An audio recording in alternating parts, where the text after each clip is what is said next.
We've made it back. We're at the bench today and we have a 46 RE. Today I am mid rebuild on this transmission. This transmission is going in a 2001 Dodge Ram 1500 with a 5.9 liter gasoline engine.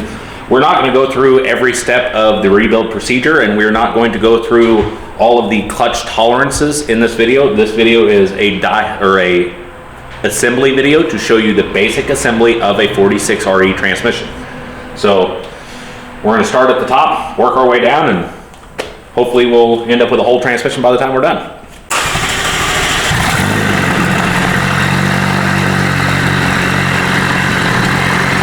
You don't hear that thing bounce off the bottom, you got a prop 1.170. Just blast all 4 bolts out. You can take a vacuum tester and test each valve. It's the lip seal off the side of it and destroys the piston. We've got a lot of parts laid on the bench already. All of these parts have been cleaned, inspected, and have already been reassembled to some degree. We have our overdrive section laid out, we have our gear train section laid out, and we have our forward clutch and our direct clutch laid out. The direct clutch has new lip seals already installed inside of the drum and on the piston, new bushing, new sealing rings on the forward clutch, new lip seals inside of the forward clutch, new thrust washers have already been put in place on each of the respective areas, new bushings in our sun gear, new bushings in our overdrive section. So we're going to get some of this stuff put together and show you what we got going on. We're going to start with our direct clutch. We're using a 3-clutch direct clutch because this is a half-ton vehicle. So we're just going to lay these guys in here like so. Just like that. The direct clutch uses a wavy snap ring on top of it. We're going to put our wavy snap ring in like so. The direct clutch is now ready to install. The forward clutch, like I said a minute ago, we already have new lip seals inside of the piston. We have our backing ring on top of the Belleville spring and our wavy snap ring on top of that. We're going to start with our stepped pressure plate going down. Then we're going to move clutch steel all the way to the top. You'll notice that I'm aligning all of the steels with the missing teeth in one spot. That's preference, that's not a requirement, but as a builder, that's the preference I have. So, top will end up with a pressure plate, just like so, and our top snap ring. Now that these two are assembled, we've got our selective thrust washer on the back of the forward hub. We're going to put our direct drum right on top and spline the clutches together until it's dropped all the way down. We're going to set this assembly off to the side. We're going to work on that some more here in a little bit. We have our case already prepped. We have our reverse servo in place and our 1-2 servo in place. There's a low sprag installed in the bottom of the case, as well as the governor support coming through the back of the case. This has 6 3/8 millimeter bolts that we blue Loctited in and torqued to 110 inch-pounds. To assemble this, try to get it to where everybody can see what's going on here. We're going to start with getting our low band in, and then we're going to put our output carrier. First, I got to find my low band. Found our low band. Low band is installed. The band anchor is in place, and we've slipped our drum in there just for the purpose of keeping the band from falling all over the place. We're going to put new O-rings on our pin for our band pivot. Put a little bit of the gooey stuff on there. Nobody likes dry fit, so we're going to get our band components. We have our clevis. We're going to put our pin through and put it on the first part of the anchor. Then we are going to put our clevis in place, our pivot arm. I'm going to work that to where we can get the pin just to the inside of it. We don't want the pin sticking out, but just below flush there. Next in goes the plate and then the pivot arm. Going to put this in get this guy in place here, just like so. Once it's in place just right, the pin should just push right through. Sometimes you got to kind of wiggle it a little bit to get the pin to push in, but once it's in, go like that, and then reach in from the inside, lift the inside of the anchor up.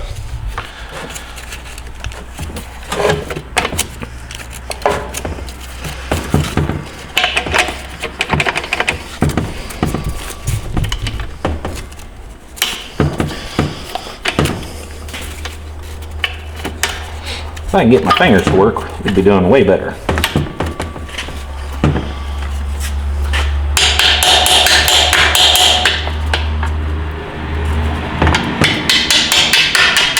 And just like that, we can tap the pin the rest of the way in until it is flush at the bottom. Now that we have that in place, we're going to put our output thrust washer and our retaining snap ring. Retaining snap ring is going to go at the 12 o'clock position. Just like that. We're going to set this whole case to the side. Give ourselves a little bit of room to work. Next, we need to be putting our planetary set together. Somebody's got to play with the shaft. But before we put our planetary set together, we're going to use the output shaft as a tool in putting our overdrive section together. We're going to move our planetary stuff out of our way. All that stuff off to the side. We're going to take our overdrive, ring gear, hub, output shaft, rear bearing. Everything's already assembled there. We've got our new sprag bearing is already attached to it. And we're going to put the shaft down the side of it, like so, and use this as an installation tool for the sprag. We'll put this in place, and we will turn it till it drops. The sprag should spin one way. Notice it spins freely counterclockwise, and it locks clockwise. Rotates counterclockwise, locks clockwise. Now that that's in there, we need our overdrive planet. Put that in place. And then we need our giant spring. Inside of this, there's a huge spring. You have to press this part down to get to the snap ring that holds this clutch hub in place.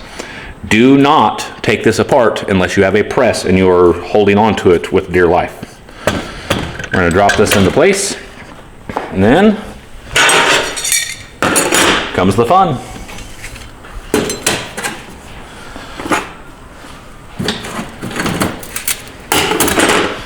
Our first apply plate that goes in has teeth on the inside, but no teeth on the outside. We're going to put the lower apply plate in place, and then we are going to start putting clutches and steels in.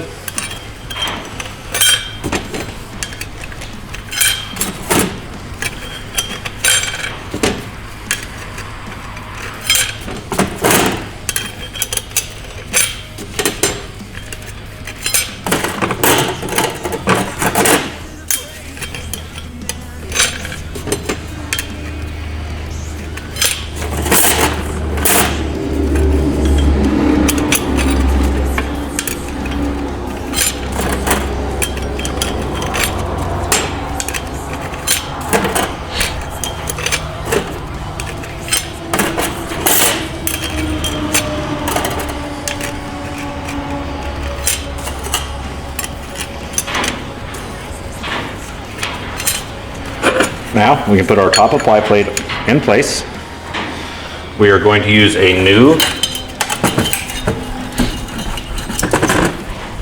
heat treated snap ring on top. And we're going to use our output shaft to make sure that the splines are aligned with both output planet and rear sprag race, like so. Once that's aligned, we can put this in the press on this hub surface until we can get our snap ring in. We'll be right back with snap rings. Now that I've made a mess on my bench again, the O-rings out of here. We have our overdrive clutch assembled. We are going to flip this guy over and just let it hang out here on the bench while we are working on the rest of this. We're going to take our output shaft. We're going to put a ring gear in place. Ring gear has a thrust washer on top of it. We're going to put our output planetary, thrust washer on top, sun shell with new bushings, new 6-tab washer on top of that, forward planet with new thrust washers installed. And if all of this is installed correctly, which it is not, it should sit down in place.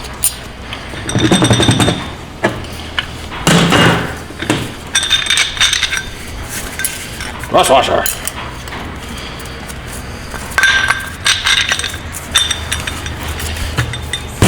Try this again.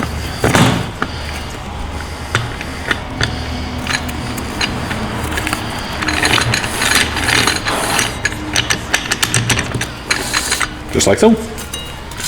Put our snap ring on top.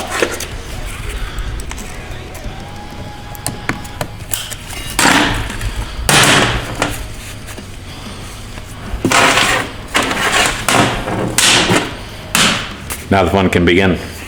We're going to put our entire planetary system into the bottom of the case. The teeth on the rear planetary will engage in the output carrier.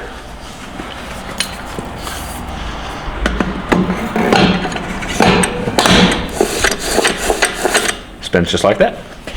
We'll grab our output shaft and make sure that everything spins freely. Now that we have our planetary in the bottom, we are going to put a thrust washer on top of the output shaft. We're going to install a thrust washer in the face of the forward drum. This washer needs to be replaced. Currently we do not have a new one, so while we are waiting on a new one, we're making this video.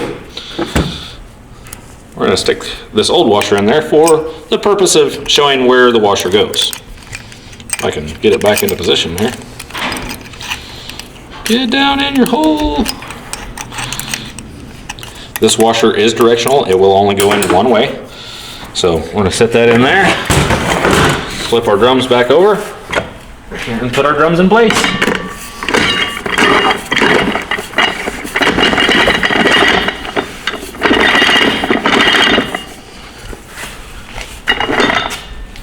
Now that the drums have dropped, we're going to set our intermediate band into position.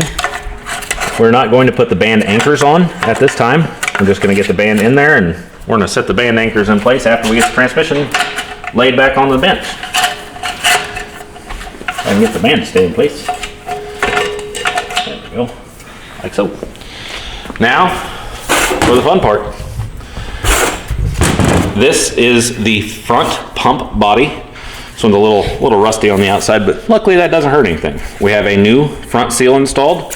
We have a new bushing installed that is staked into position. We're going to put our pump gears in.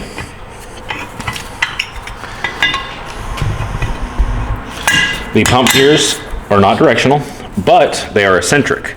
So if we rotate it like that, we notice that it does not allow the converter to come through and actually engage into the pump teeth. So during the rebuild procedure, we will center our pump gears in the bottom.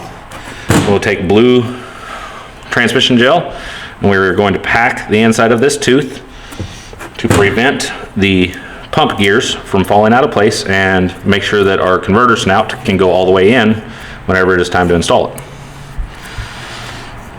I like to use a liberal amount of blue goo.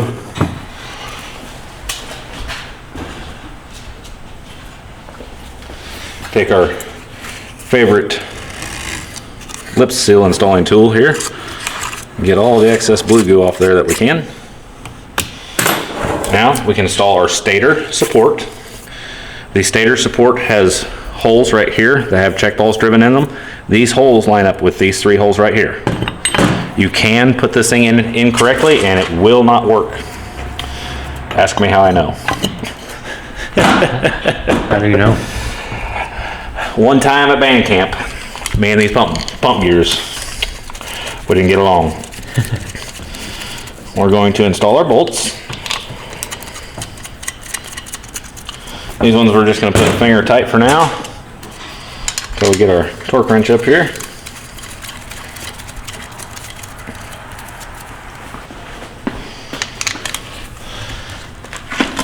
Going to use a 13mm socket.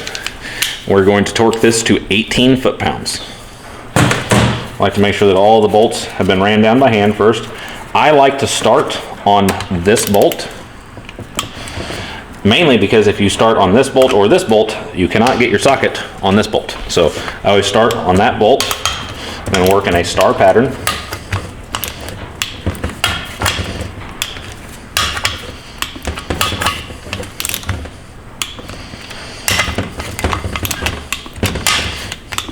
I like to double check these guys, make sure that they're all in place.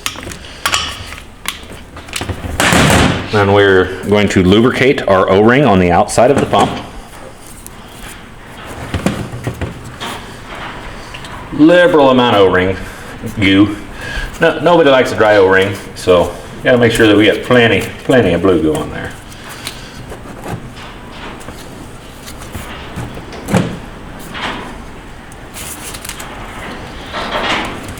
Now that we have plenty of gooeys on there, we're going to grab our pump gasket. We're going to put the pump gasket with the slot at the bottom. Line all the pump bolt holes up. And it is time to install the pump. We have new sealing rings on the back of the stator support, and we have our thrust washer in place.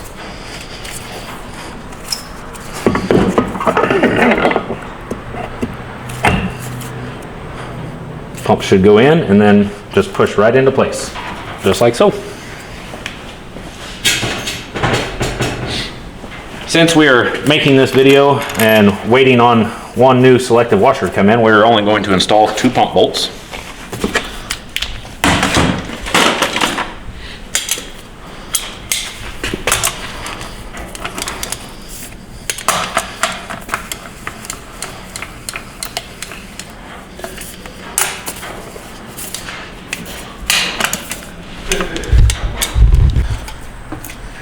We're leaving our transmission case to the side, the way that we left it, with 2 pump bolts in it, knowing that we have to wait on the selective thrust washer to come in. But we can at least get our overdrive assembly put together and put it on the back of it and wait for another part to show up. So what we have is our case and our overdrive assembly. The bearing is facing with the snap ring groove on the back side of the race. I like to use a socket to stand my assembly on. Flip the socket over, just like so. And then put the case down into position.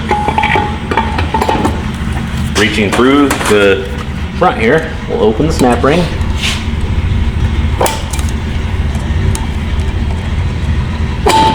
Till it drops. And then we will lift up and take it off the socket.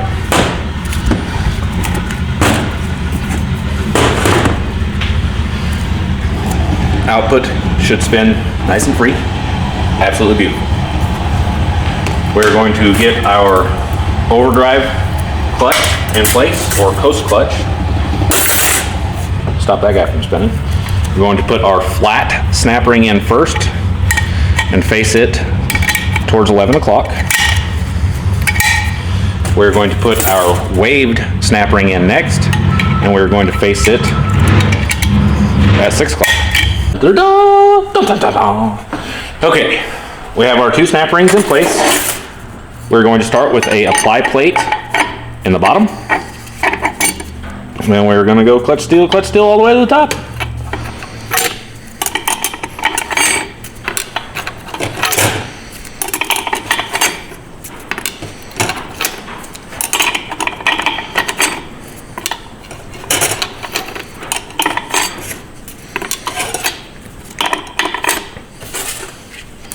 Wire ring goes on top,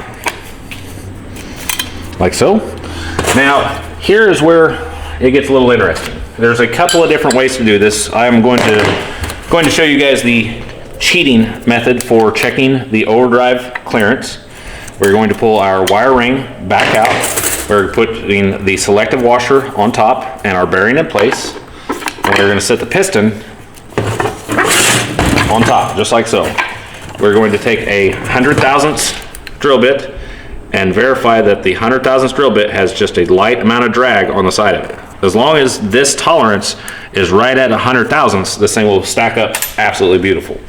There's a very technical way to measure and to change this thrust washer, as well as change the snap ring that goes on the output shaft that goes in the bottom here. So we're going to put this back in place.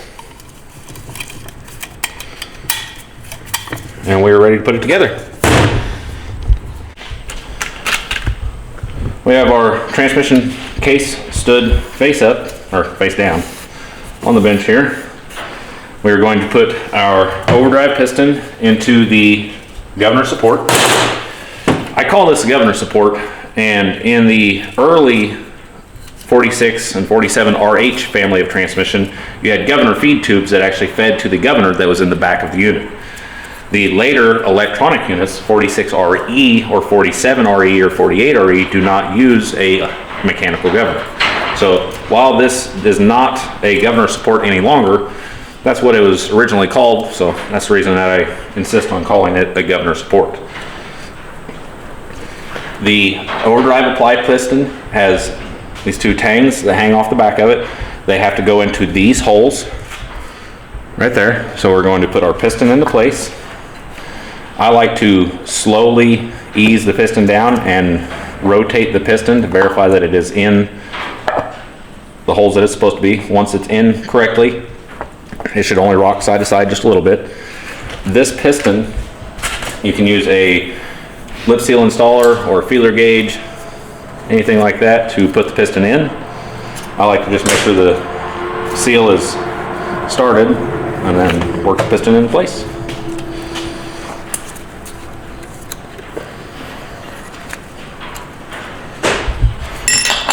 We're going to put our washer in place. We've already glued our bearing to the front. Make sure our gasket is aligned and put the overdrive housing assembly into position.